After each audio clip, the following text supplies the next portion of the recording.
अस्सलाम वालेकुम, आदाब। मैं हूं खलील फरहाद और आप देख रहे हैं BBN चैनल का न्यूज़ बुलेटिन की शुरुआत करते हैं हेडलाइंस से। तेलंगाना हुकूमत का बड़ा फैसला, केसेस की जांच के लिए CBI से आम इत्तेफाक लिया वापस। अब CBI को जांच शुरू करने के लिए हुकूमत से लेनी होगी पेश की इजाजत।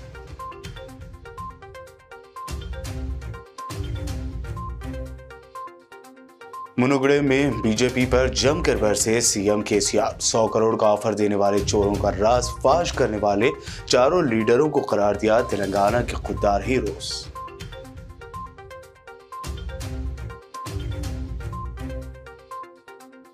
TRS ने इलेक्शन कमीशन को लिखा लेटर, वोटरों में नोट तकसीम करने के खिलाफ बीजेपी लीडर राजगोपाल रेड्डी पर फौरी कार्रवाई का किया मुतालबा।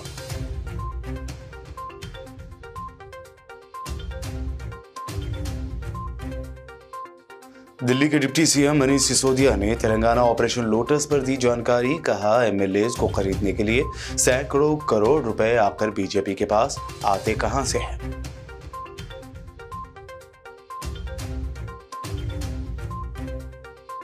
गुजरात में यूनिफॉर्म सिविल कोड लागू करने की तैयारी पर असदुद्दीन ओवैसी का शदीद रद्द-ए-अमल। कहा, इलेक्शन से पहले ऐसे मुद्दों को उठाने की बीजेपी की पुरानी आदत।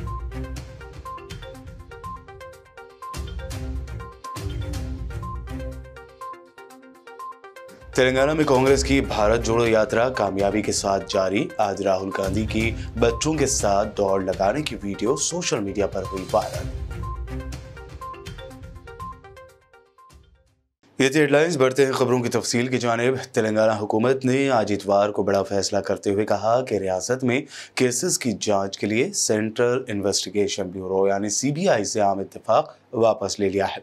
TRS ज़ेर क़यादत तेलंगाना हुकूमत की जानिब से जारी एक नोटिफिकेशन के मुताबिक रियासत में CBI जांच शुरू करने के लिए सेंट्रल एजेंसी को अब रियासत की जानिब से पहले से ही इजाज़त लेना ज़रूरी होगा। नोटिफिकेशन में कहा गया है कि तेलंगाना हुकूमत इस तरह रियासती हुकूमत की तरफ से दिल्ली स्पेशल पुलिस एस्टैब्लिशमेंट के तमाम अराकीन को तेलंगाना में मज़कूरा एक्ट के तहत इख्तियारात और दायरे इख्तियार को इस्तेमाल करने के लिए जारी करदा तमाम साबिक़ा आम रजामंदी को वापस ले लेती है। नोटिफिकेशन में मजीद कहा गया कि पहले से जारी करदा तमाम आम रजामंदी से दस्तबरदारी के नतीजे में रियासत में किसी भी जुर्म या कैटेगरी के जराइम की तहक़ीक़ात के लिए हुकूमत तेलंगाना की पेशगी रजामंदी हर मामले की बुनियाद पर ली जानी चाहिए। तेलंगाना हुकूमत की जानिब से इस तरह का बड़ा फैसला रियासत में मुबैना ऑपरेशन लोटस की खबरों के दरमियान लिया गया है, जिससे जाहिर होता है कि रियासत में सियासी गर्मी अभी और बढ़ेगी। मुनुगुड़े हल्का असम्बली के बाई इलेक्शन में सियासी गर्मी पैदा करते हुए आज CM KCR ने इंतखाबी मुहिम की कमान संभालते हुए एक बड़े जलसे-ए-आम से खिताब किया। अपने खिताब में वह PM मोदी और भारतीय जनता पार्टी पर जमकर बरसे।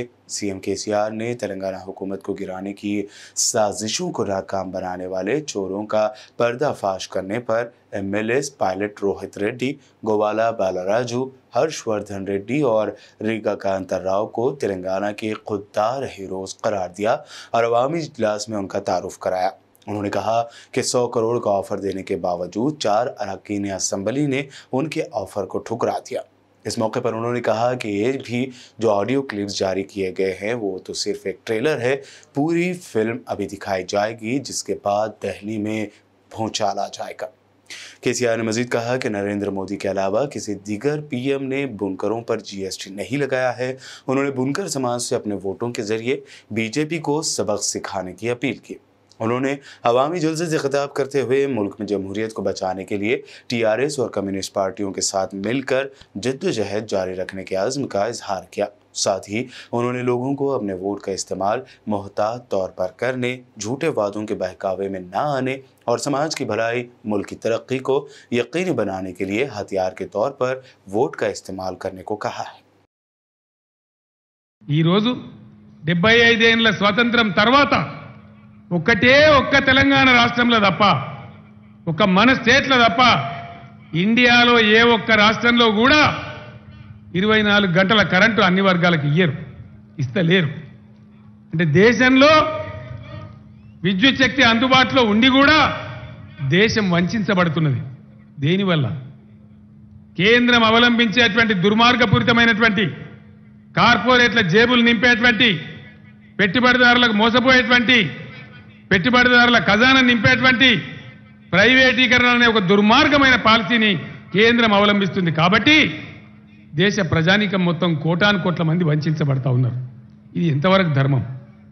ఇలా మిమ్మల్ని కూడా నేను కోరుతా ఉన్నా, ప్రభాకర్ రెడ్డిని గెలిపించే రూపంలో మీరు ఎంత పెద్ద సర్ది కడతారో కేసీఆర్కు అంత పెద్ద విజయం భారతదేశంలో వస్తుంది.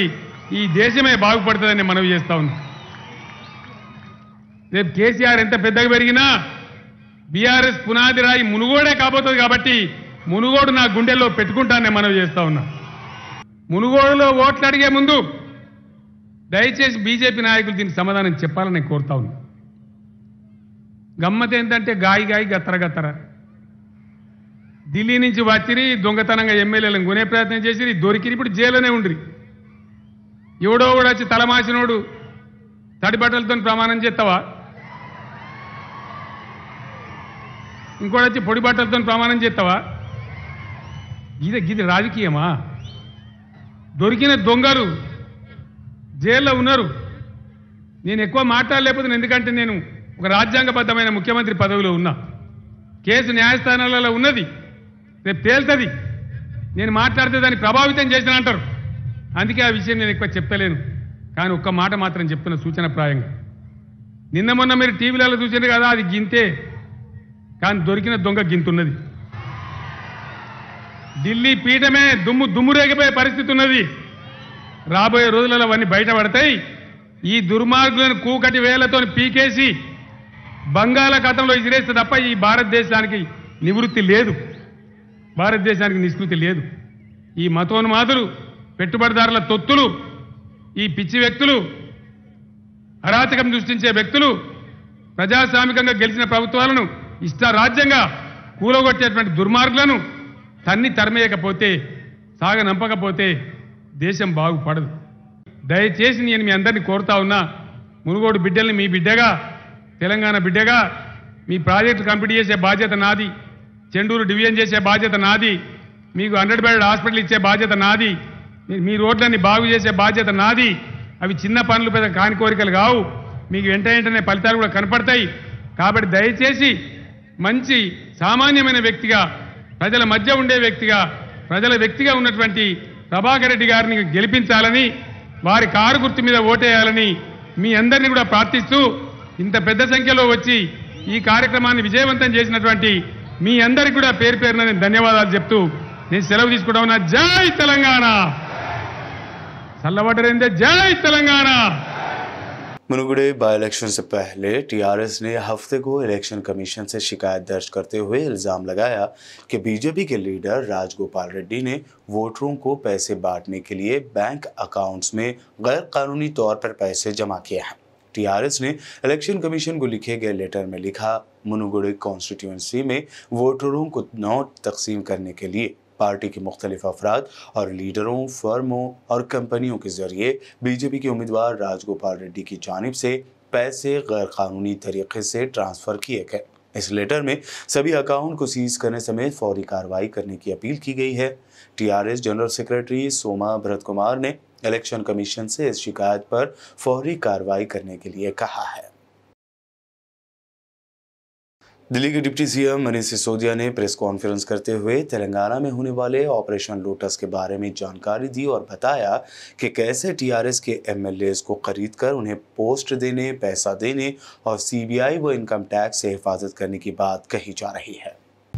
27 अक्टूबर को आप सब जानते हैं, मीडिया में रिपोर्ट हुआ, आप लोगों ने भी रिपोर्ट, आप में से कुछ लोगों ने रिपोर्ट किया, सबने तो नहीं किया। 27 अक्टूबर को साइबराबाद में एक रेड होती है और वहां पर भारतीय जनता पार्टी के एमएलए खरीदने वाले ऑपरेशन लोटस के 3 दलाल रंगे हाथों पकड़े जाते हैं। 100 करोड़ रुपए के साथ पकड़े जाते हैं। उन दलालों के ये फोटोग्राफ हैं, मैं आपको दिखाता हूं। ये तीनों लोग जो इस फोटो में हैं, ये तीनों दलाल भारतीय जनता पार्टी के ऑपरेशन लोटस चलाते हुए 100 करोड़ रुपए के साथ एमएलए खरीदने के लिए ले गए, 100 करोड़ रुपए के साथ पकड़े गए। ये तीनों दलाल हैं, रामचंद्र भारती, सिमैया और नंद कुमार। तो रामचंद्र भारती जी को स्वामी भी कहते हैं क्योंकि इनका नाम आगे आएगा, ये स्वामी है। और ये 4 टीआरएस के एमएलएस को 100 करोड़ रुपए देकर खरीदने की कोशिश कर रहे थे, उसका षड्यंत्र कर रहे थे। रंगे हाथों पकड़े गए तेलंगाना के एक फार्म हाउस में। अब ये कौन लोग हैं, जरा इनको देख लीजिए कि इनके संपर्क किस किस तरह के लोगों से हैं। ये देखिए, आगे दिखा दीजिए, इनके 3-4 फोटो यहाँ उपलब्ध हैं, ये हैं। तो ये भारतीय जनता पार्टी के अंदर इनकी कितनी पहुंच है, किस तरह के नेताओं के साथ हैं, ये भी साफ दिख रहा है। तो ये तो 27 अक्टूबर को सामने आया और ये लोग पकड़े गए। फिर 28 अक्टूबर को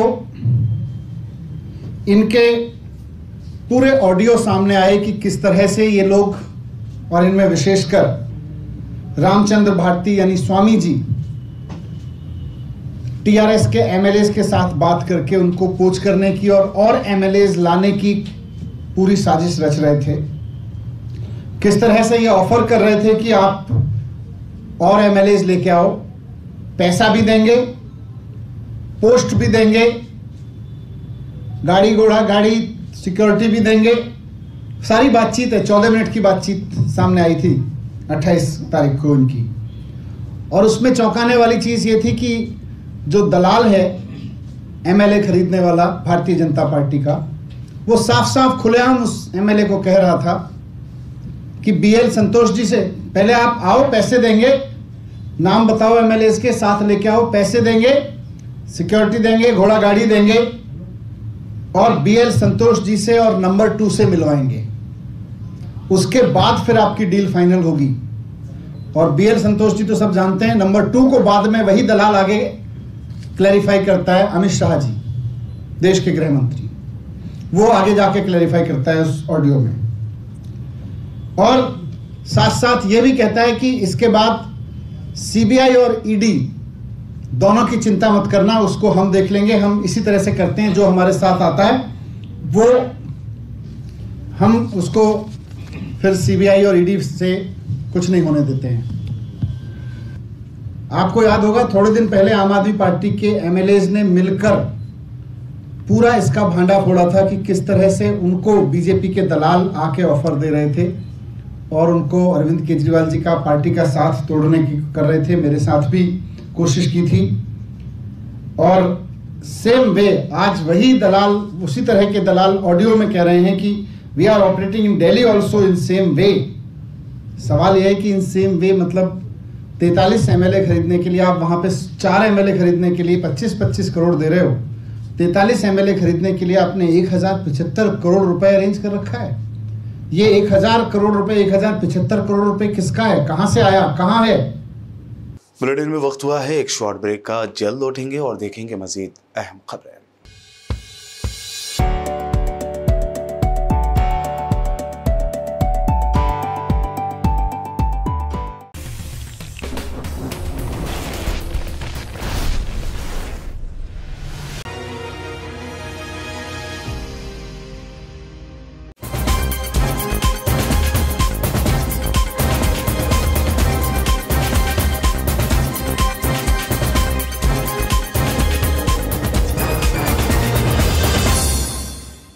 ब्रेक के बाद आगे बढ़ते हैं और अब देखते हैं मजीद अहम खबरें। MIM supremo barrister Asaduddin Owaisi ने गुजरात में यूनिफॉर्म सिविल कोड लाने की तैयारी पर शदीद रद्द-ए-अमल जाहिर करते हुए कहा कि पीएम मोदी की क़यादत वाली मरकज़ी हुकूमत ने सुप्रीम कोर्ट को बताया था कि यूनिफॉर्म सिविल कोड यानी यूसीसी को लागू करने का हक रियासतों के पास नहीं है, ये हक सिर्फ मरकज़ी हुकूमत के पास है।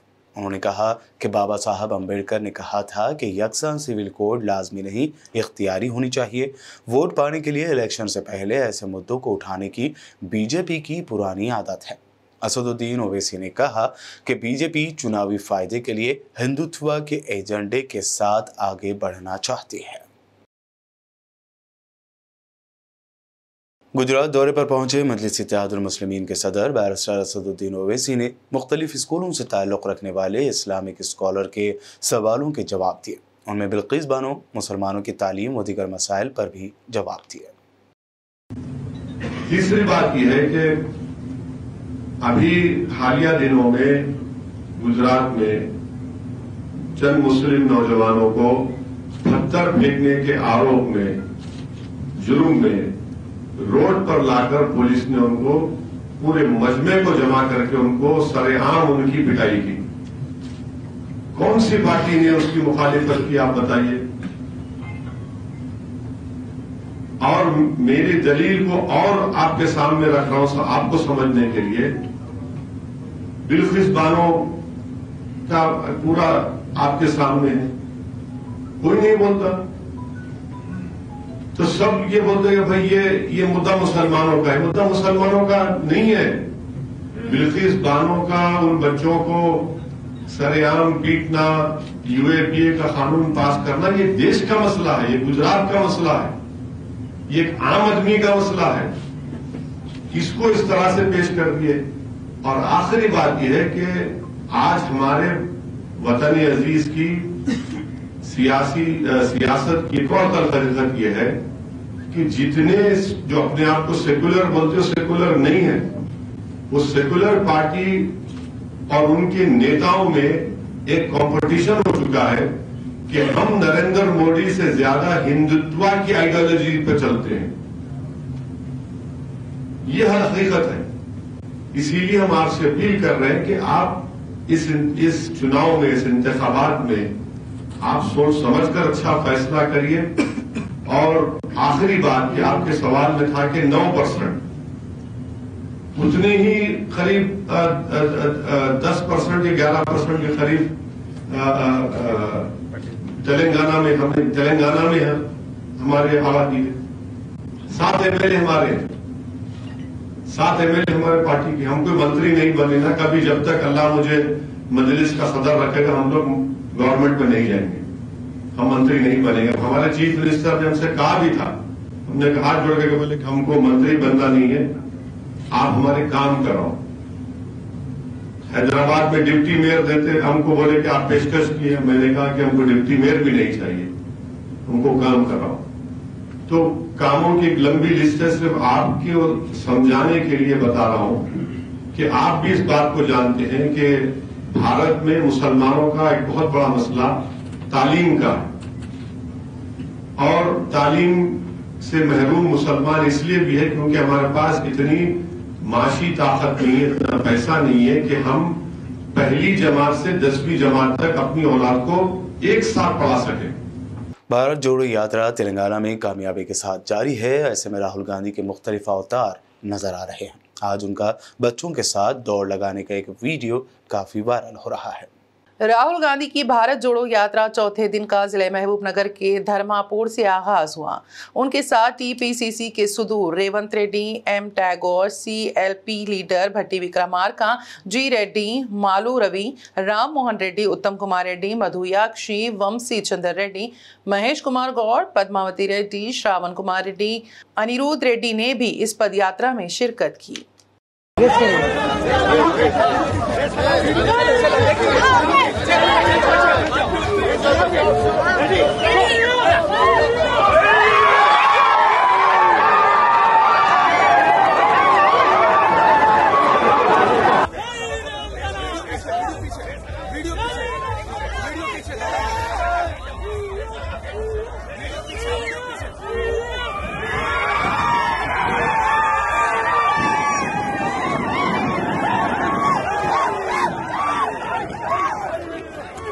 याकूतपुरा रुकन असम्बली अहमद पाशा कादरी ने तालाब चिंचलम, मुगलपुरा और पत्थरगट्टी डिवीज़न के आसरा पेंशन स्कीम के लोगों के दरमियान कार्ड्स तकसीम किए। इस मौके पर मकामी कारपोरेटर्स व पार्टी के दिगर जिम्मेदारान मौजूद थे।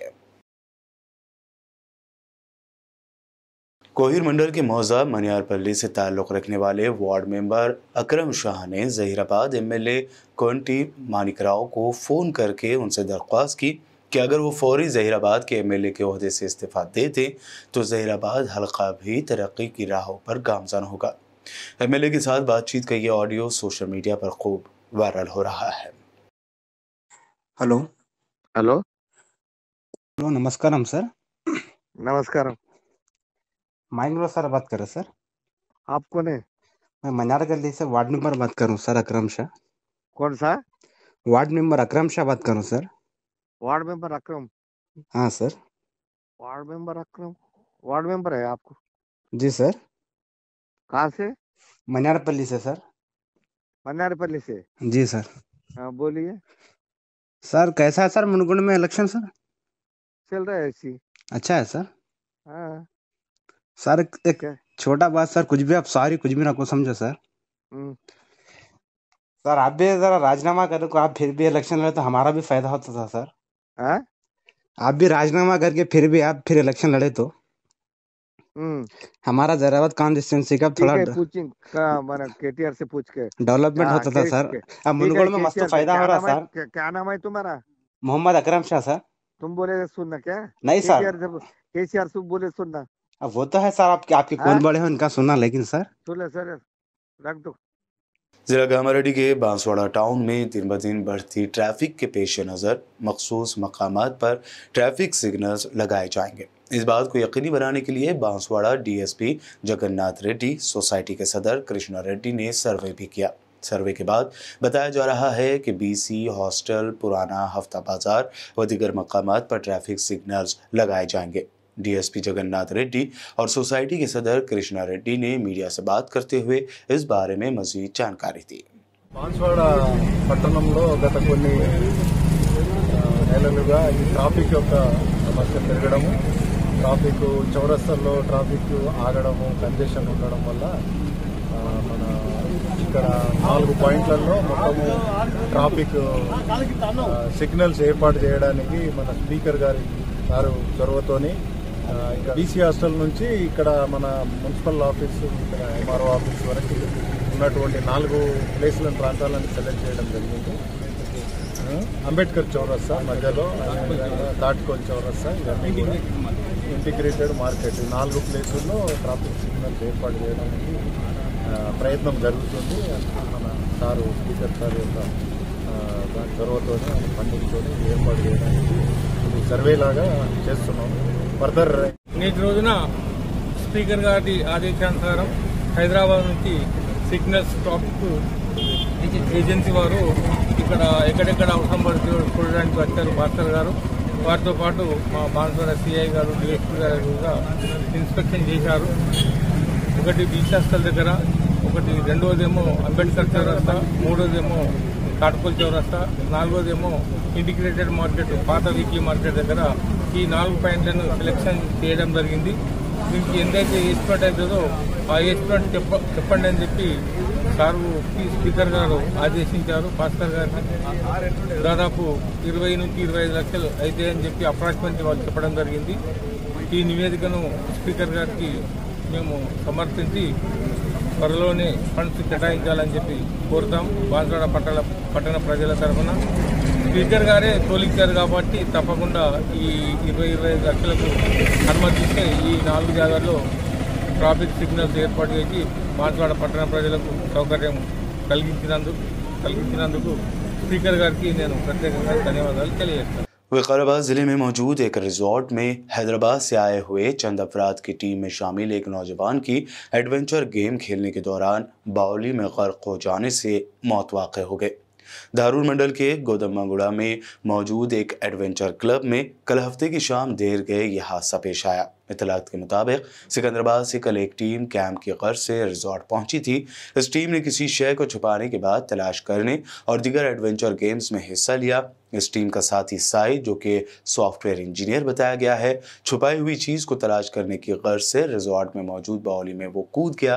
जब ज़्यादा वक्त तक ये नौजवान बावली से बाहर नहीं आया तो वहाँ मौजूद उसके साथियों और रिजॉर्ट के मुलाजमीन ने बावली से इस नौजवान को निकालकर एक प्राइवेट अस्पताल मुंतकिल किया, जहाँ मुआयने के बाद डॉक्टर्स ने साई को मुर्दा करार दिया। Circle inspector police Dharur Tirupati Raju ने कहा कि मुतवफ़ी के अफराद ख़ानदान की शिकायत पर केस दर्ज करते हुए कार्रवाई की जाएगी।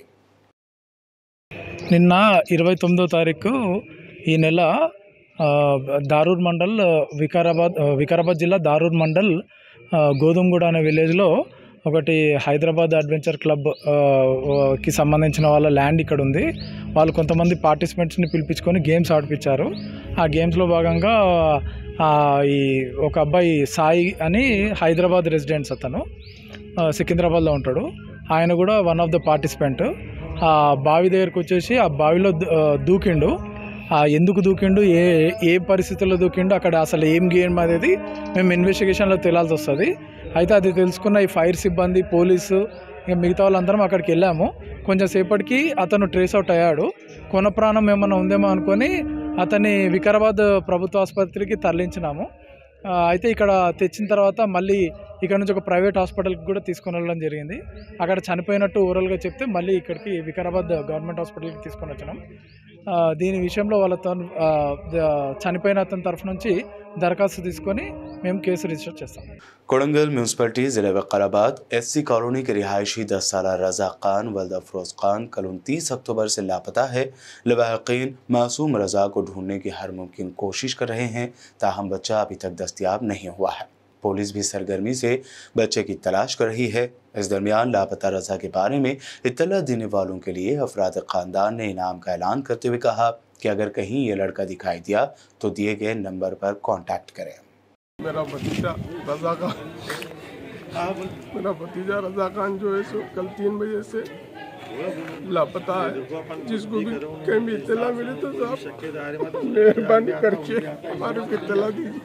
वो अपन बोले तो सुनते, पुलिस छोड़ती नहीं किसी को, उनके टारगेट में तो इत्तला दीजिए भाई, हमारे घर बहुत परेशान है। కొడంగల్ నుంచి మన ఫిరోజ్ ఖాన్ వాళ్ళ తమ్ముని కొడుకు రజా ఖాన్ 12 సంవత్సరాలు నిన్న 3 గంటల నుంచి సాయంత్రం 3 గంటల నుంచి బాబు మిస్సింగ్ అయి ఉన్నాడు. అంటే దాదాపు 5 గంటల వరకు పక్కల చుట్టుపక్కల మన చుట్టాల దగ్గర వెతికినాము. దాని తర్వాత మాకు ఇది అనుమానం వచ్చి పోలీస్ వాళ్ళకి కంప్లైంట్ చేయడం జరిగింది. పోలీస్ వాళ్ళు కూడా సిసిఎస్ వాళ్ళు అందరూ కూడా వచ్చిండ్రు. దయచేసి ప్రెస్ ద్వారా మీకు ఒక రిక్వెస్ట్ మేము చేసేది ఏమంటే, ఒకవేళ ఈ అబ్బాయి అడ్రస్ అచ్చుకి ఏమైనా తెలిస్తే అది మీడియా ద్వారా మాకు కూడా మీరు సహాయం చేస్తారని ప్రజలకు మరి మీడియా అందరికీ మేము రిక్వెస్ట్ చేస్తున్నాము. అబ్బాయి పేరు రజా ఖాన్, వయసు 12 సంవత్సరాలు, కొడంగల్ నివాసి, మిట్టిబోలి, కొడంగల్. దయచేసి అందరూ సహకరించాలని. ఒకవేళ ఎవరైనా తీసుకొచ్చిస్తే వాళ్ళకు తగిన మనం బహుమతి కూడా ఇవ్వడం జరుగుతుంది. దయచేసి బహుమతి అని కాదు కానీ మానవత్వ దృక్పథంతో ఆ అబ్బాయిని జర మా ఖర్చుకి తెలియజేస్తారని మేమందరూ కోరడం జరుగుతుంది. आखिर में हेडलाइंस पर डालते हैं एक और नजर। तेलंगाना हुकूमत का बड़ा फैसला, केसेस की जांच के लिए सीबीआई से आम इत्तेफाक लिया वापस। अब सीबीआई को जांच शुरू करने के लिए हुकूमत से लेनी होगी पेश की इजाजत।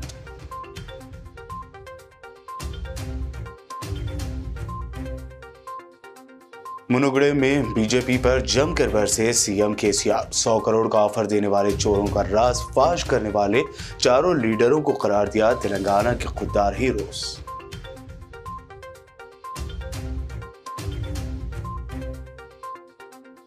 टीआरएस ने इलेक्शन कमीशन को लिखा लेटर, वोटरों में नोट तकसीम करने के खिलाफ बीजेपी लीडर राजगोपाल रेड्डी पर फौरी कार्रवाई का किया मुतालबा।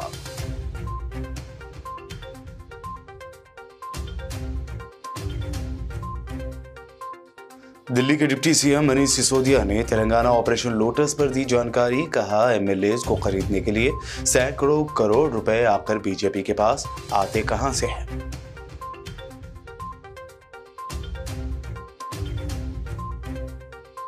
गुजरात में यूनिफॉर्म सिविल कोड लागू करने की तैयारी पर असदुद्दीन ओवैसी का शदीद रद्द-ए-अमल। कहा, इलेक्शन से पहले ऐसे मुद्दों को उठाने की बीजेपी की पुरानी आदत।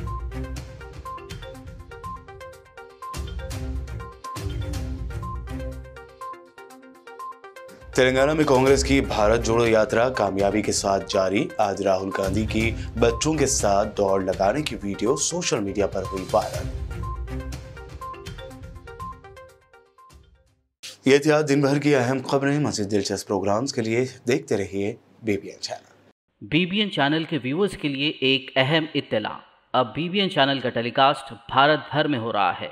हमारे व्यूअर्स भारत में कहीं भी टीवी पर आप BBN चैनल देख सकते हैं। स्क्रीन पर BBN चैनल की टेलीकास्ट डिटेल्स दस्तयाब हैं। इसके अलावा भारत भर में किसी भी एरिया में अगर आप BBN चैनल देखना चाहते हैं तो आप अपने केबल ऑपरेटर को इसके लिए कह सकते हैं। आपकी डिमांड पर वो ज़रूर BBN चैनल टेलीकास्ट करेंगे, क्योंकि BBN एक फ्री टू एयर चैनल है। इसके लिए आपको सिर्फ हमारे दिए गए नंबर पर केबल ऑपरेटर से कॉल या व्हाट्सएप पर मैसेज करवाना है। हम आपके केबल ऑपरेटर तक BBN चैनल पहुंचा देंगे, जिससे वो आपके एरिया में टेलीकास्ट कर सकते हैं।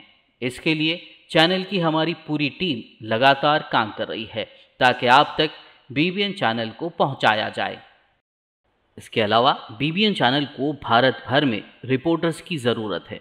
अगर आप सहाफ़ी हैं और BBN चैनल से जुड़ना चाहते हैं तो आप भी दिए गए नंबर पर रब्त कर सकते हैं।